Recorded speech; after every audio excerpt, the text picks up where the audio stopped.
Hello there, welcome to the Football Bloc. My name is Brandon. Today I have a special video for you guys. So as I'm sure you've seen all over YouTube, people are doing a bunch of previews looking at specific teams leading into the World Cup. Today instead of looking at a specific team, I'm going to look at a specific player, and that is going to be Cristiano Ronaldo. And I'm going to preview the World Cup from his point of view, looking at his past World Cup histories, what this World Cup in 2022 is going to look like, and so on. So if that sounds interesting, then let's hop right into it.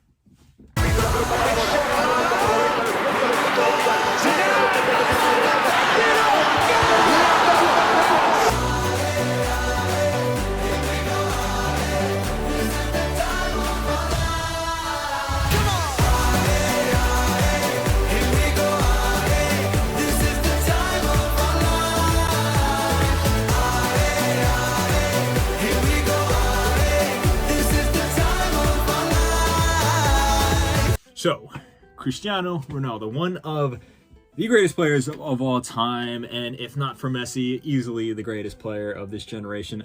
Obviously, as someone who is of Portuguese descent, he is one of my favorite players. He is a hero of mine, and it's been a joy just watching him play over these past few years. Ever since I started really paying attention to soccer, he's always been the number one guy, if not right up there with Messi. So it's just obviously been just a joy to watch these two play.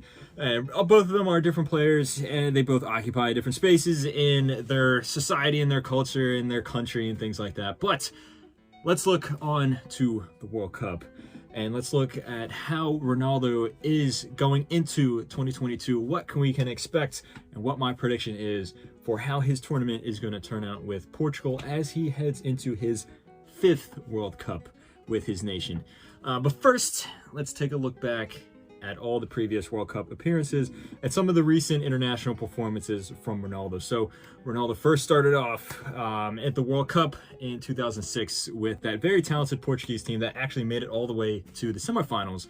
Unfortunately, they lost to France in the semifinals, and then they lost to Germany in the 3rd place playoff. But still, that is Portugal's 2nd highest ever finish in the World Cup, their highest finish since the days back in 1966 with Eusebio. They played very well in that tournament. They also had a beautiful, beautiful jersey, side note. Ronaldo wasn't really the star of the team yet. He was a rising star. He was an important member of the team, but it's not like how it is today or, this past decade where he's been just the face of Portugal. Back then, he was just a talented face among many other talented faces. It wasn't until the Euros afterwards that he really started to become Portugal, basically. And he had an okay tournament. He scored 1 goal against, I believe it was Iran. It was the winning goal. And then he also scored the winning penalty in the penalty shootout against England. Controversy there, the whole wink, towards the bench after he got Rooney sent off, all that stuff. Now, the 2010 World Cup was an okay tournament for Ronaldo and for Portugal overall. They, defensively, they're very strong. They only conceded 1 goal the entire tournament, actually, but they got eliminated in round of 16 by eventual champion Spain. So no shame in that, but still, you always felt like this team could have done better. The squad wasn't nearly as strong as they were in 2006. Ronaldo only scored 1 goal, and it was, I believe it was the 5th or 6th goal against North Korea as Portugal won 7-0. So, overall, he had an okay game. He hit the post against Brazil. He had a wonderful goal, that almost goal, and then it was okay against Ivory Coast. Not the best World Cup from Ronaldo, but a lot of other big players didn't really have the best individual tournament there. And then 2014 was a weird one for Ronaldo because heading into that tournament, Portugal was in a very, very tough group. Now, Ronaldo saved Portugal with that hat trick against Sweden to qualify them for the World Cup. And like I said, Portugal was in a tough group with Germany, Ghana, USA, all quality opposition. And Ronaldo was heading into this tournament with, the world at his feet. Like, he had just won La Decima. He would eventually go on to win the Ballon d'Or that year. He was scoring goals like fun for Real Madrid. And it looked like this tournament could have been his, but he unfortunately was nursing a knee injury. Now, he was still able to play, but he was very clearly not up to his potential, not up to his peak. And then Portugal overall was very poor. They got blown out 4-0 by Germany in the first game, tied USA. If it wasn't for Ronaldo, they would have lost because Ronaldo saved them with a wonderful assist. And then he did score a decent goal against Ghana, but by that point, Portugal was pretty much already eliminated. Now, in between the two World Cups, obviously Ronaldo was able to inspire Portugal to a Euro 2016 victory, which very weird tournament there. Of course, Portugal didn't really play that good, but they somehow won. 2018 World Cup, though, very different story. Yeah, Portugal was kind of a mixed bag, but it wasn't a mixed bag for Ronaldo, who had his best tournament performance, in my opinion, just from an individual point of view. He was insane. I'm never going to forget that opening game against Spain, where, you know, Spain overall were the better team. They just as a team, they were very, very talented. They played very well, but Ronaldo grabbed Portugal, put it on his back, scored that hat trick. Just that last goal, that last free kick that curled right into the top corner. I'm never going to forget that. It's moments like these that really just inspire the entire nation. And then, you know, he scored that diving header against Morocco. And, you know, Portugal, for the most part, kind of started to decline after that. Just as a team, Ronaldo, he can't do everything. They were very shaky against Iran, and then they eventually got eliminated by Uruguay. But still, overall, great tournament performance from Ronaldo. After that, Ronaldo actually went on with Portugal to win the Nations League, and even at the last Euros, as Portugal, again, were pretty disappointing, Ronaldo himself had a great tournament, scoring 5 goals, including some pretty important goals against big teams like France and Germany, for example. And that was a criticism of Ronaldo, that he didn't score big goals against big international teams, when in this time he dropped 2 goals against France in that one game, a pretty nice goal against Germany as well. So now let's look at Ronaldo's club form, and unfortunately, it's not the best. I'm going to say, I think this is Ronaldo's worst ever season.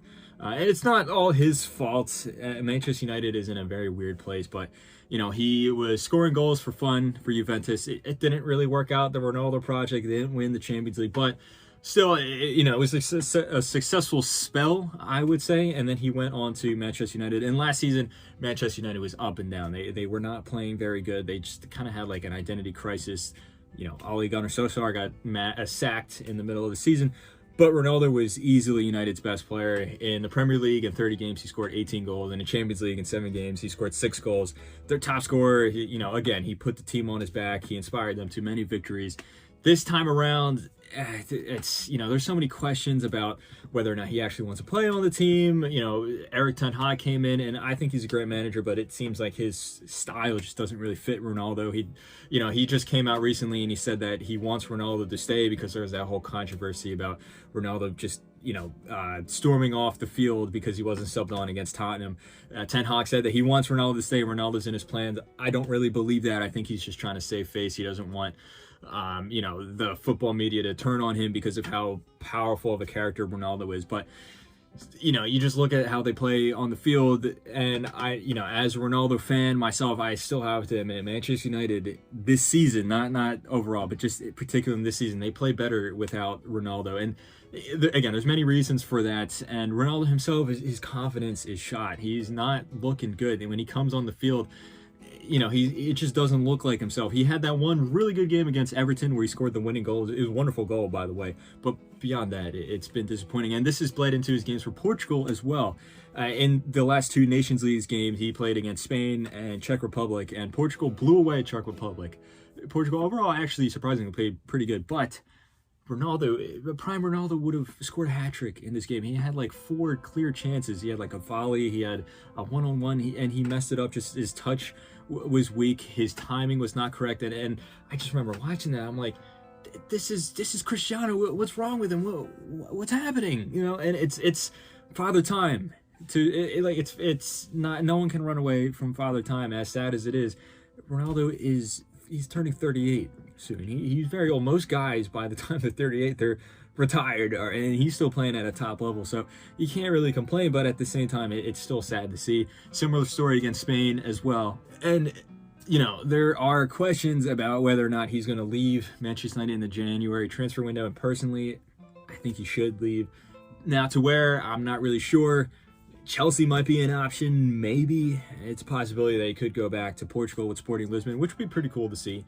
But at the time, it's kind of up in the air where he's going to go. I don't think staying at United is the best option for Cristiano. All right, so now let's look ahead to the 2022 World Cup, and let's look at how Ronaldo fits into this Portuguese team. Now, for a long time, most of Ronaldo's career with Portugal, Portugal had a decent squad, not a great squad, but a decent squad, and the whole format of the team was just feed the ball to Ronaldo. The success will be found through Ronaldo, and to some extent that kind of worked, I guess, with Euro 2016. But still, you always felt that Ronaldo deserved a better team. Just how big of a character he is for Portugal. I mean, just look at the stats. He scored 117 goals for his country. I believe he's either number 2 or number 1 highest international goal scorer ever. He has more caps for Portugal than anyone. He is Portugal's best ever player. And I know some people may say, Eusebio, and then before Ronaldo, you had guys like Luis Figo, Rui Costa, but Ronaldo, in my opinion, head and shoulders above any of those guys ever. And what better way to cap that off with a World Cup?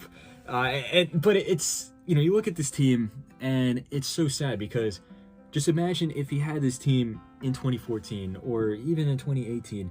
You feel like this team that Ronaldo himself deserved just came too late. All these players are so talented. You look at the back, you got, Ruben Dias, Pepe still around. You got João Cancelo in the middle of the park, Bernardo Silva, Bruno Fernandes, João Felix. The list goes on and on. There's so many just talented players just packed into this team.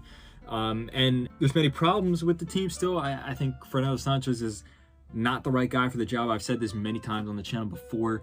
And credit to him for winning the Nations League and, of course, the Euros. I mean, there's Portugal's only 2 trophies in their international history, so you can't really disrespect the guy. But you have to recognize that team, when he won those trophies, is very different than the team he has now. It's no longer this, ragtag bunch of mediocre players and Cristiano that you can play very pragmatic, kind of terror football style, if you will, and then just lob the ball to Ronaldo. Now you have a star-studded squad, specifically in the attack. Just so many wingers. I mean, right wing, left wing, like Jota, Leao, either one of them on the left, and then you have Otavio or Bernardo Silva on the right, and Bruno Fernandes in the middle, or João Felix in the middle. This team is just littered with world-class attacking talent. So now it's such a shame to see it turn out like this. The timing's off. The timing's completely off. Now, as for Ronaldo himself, you got to expect him to be starting. I have heard some people say that he shouldn't start because of his poor form, just because he's out of form. He's not continually playing in the Champions League. He's not even playing at all in the Premier League. He's just coming off the bench. But still, I mean, Ronaldo is Ronaldo. You cannot bench him from character, moral point of view, but also still from a practical point of view. The way he interacts with the squad, the way everyone looks up to him, the leader that he is in the locker room. You can't have this guy sitting on the bench. You have to have him starting in that striker role, in my opinion. There is no option other than Ronaldo starting. And yes, I know people are going to criticize him. People are going to say he's finished. He's out of it. He's old. This Portuguese team is beyond him. The Portuguese team is better without him. I've heard people say some of these crazy things, but this is the perfect opportunity for Ronaldo to completely silence all of those naysayers, all of those detractors, and he is the expert at doing that. Whenever there has been detractors, whenever there's people who have been, looking down on him, he always finds a way to rise up. That's the story of his life. That's how he started off as a little kid in Sporting Lisbon's academy, then becoming, an up-and-coming youngster at Manchester United, all the way to becoming, winning the Ballon d'Or 4 times. This guy, or 5 times, excuse me. His story is characterized as, just encountering obstacles and then finding a way to overcome them in style. And, you just look at this World Cup, and in my opinion, yet another obstacle for him to overcome. Maybe the hardest one, but still, it is another one. And he's definitely someone that knows how to overcome adversaries. In many ways, I think this is the perfect opportunity for Ronaldo to just, show up and shut everyone up. Just be like, hey, I'm still here. I'm still Cristiano. I'm still scoring goals. I'm still leading my team to victory. No one can stop me. I'm me. I'm Ronaldo. This is the perfect opportunity for that. And all he's got to do is just save up all that energy and just play as Ronaldo, as prime Ronaldo, for 1 month. Yes, I know he hasn't been playing that well for Manchester United. He hasn't been playing that well for Portugal, but he still has it in him. You guys still got to expect that prime Ronaldo is still in there. That football IQ is still up here.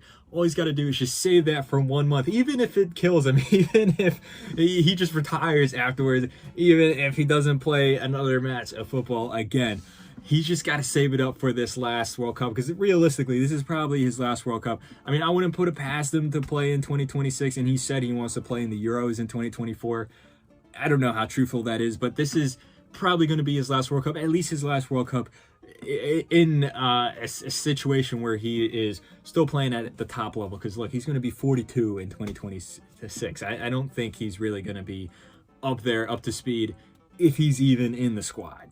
And, you know, there's been times in the past where I've doubted Cristiano, where I thought, you know, maybe he was finished, maybe this is it.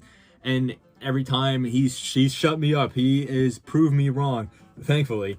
And I think this is yet another one of those times. Now, Portugal is drawn into a really interesting group alongside Uruguay, Ghana, and South Korea. Now, I don't think that South Korea is really going to be that much of an issue. I mean, Son Heung-min is a great player. There's a few other decent guys in the squad, but overall, I just think the team, in terms of player quality, is lacking. Ghana as well. However, Ghana has an X factor in that they're bringing in a ton of players who are living in foreign countries but have Ghanaian descent. Now, they've done a great job at convincing them to play for Ghana. Iñaki Williams is one example.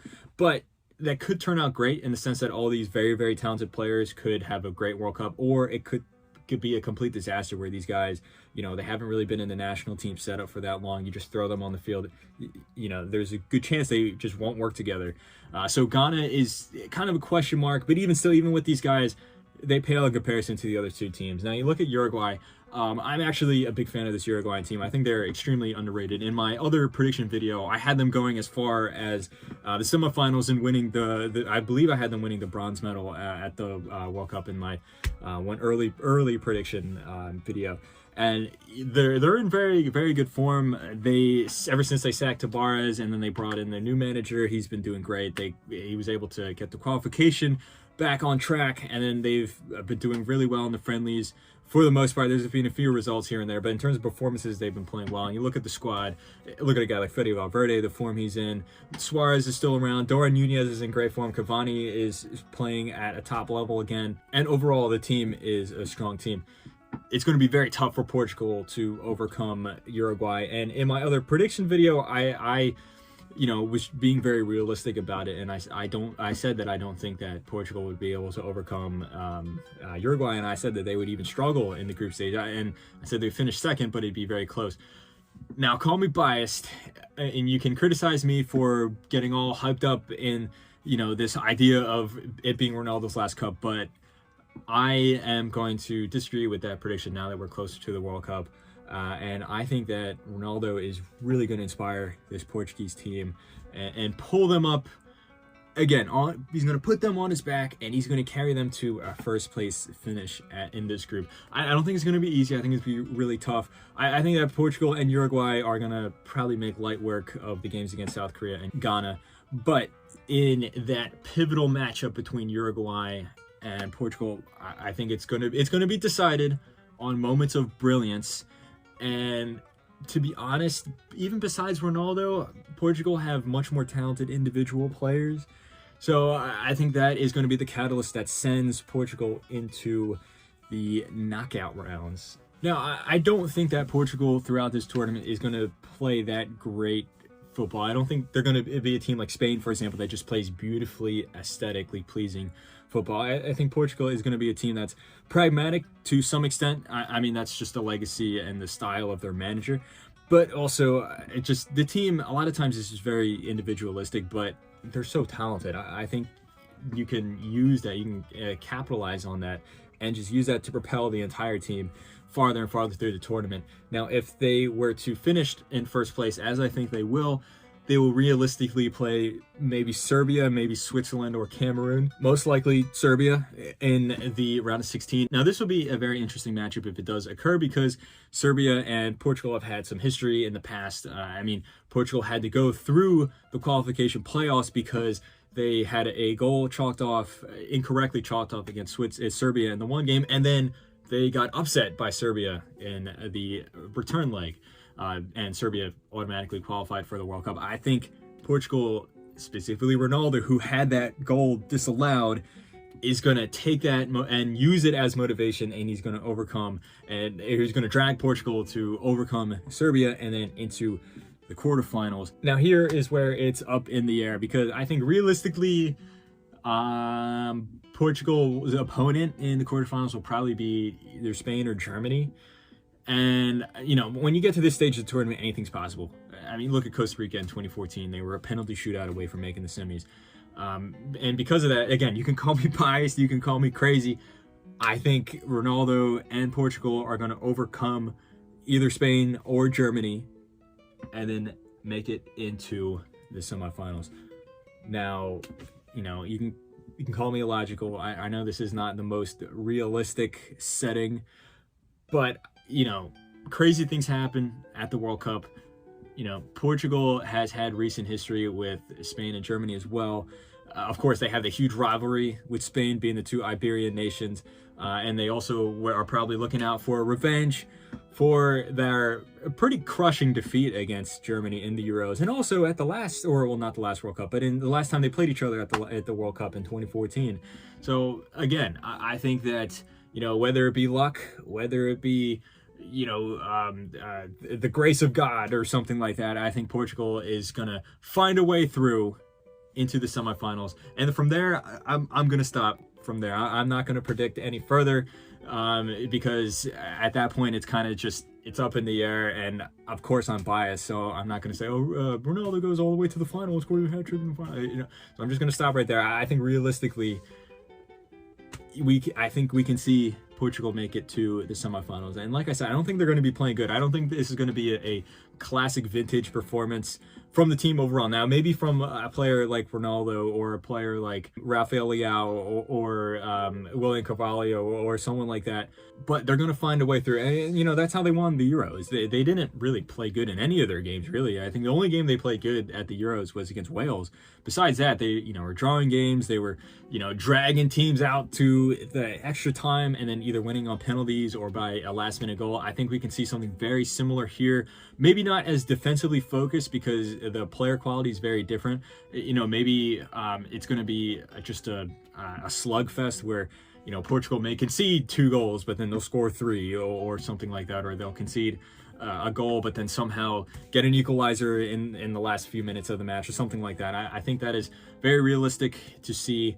And like I said, I think Ronaldo I think he's going to have a good World Cup, and I think he's going to lead Portugal to the semifinals. Let me know what you think in the comments below. Do you think that I am just overrating Ronaldo? Do you think I'm biased? Do you think I'm not thinking clearly? Do you think that Ronaldo's going to flop? Do you think he's going to have a terrible World Cup? Do you think he's going to start? Do you think that Santos is going to have the huevos to bench Ronaldo? I don't think he will, but let me know what you think. And also type in the comments your predictions for how far you think Portugal is going to go as well. But anyway, guys, my name is Brandon. This has been the Football Bloc. Don't forget to like, comment, subscribe, share this video with a friend, and I'll see you guys next time.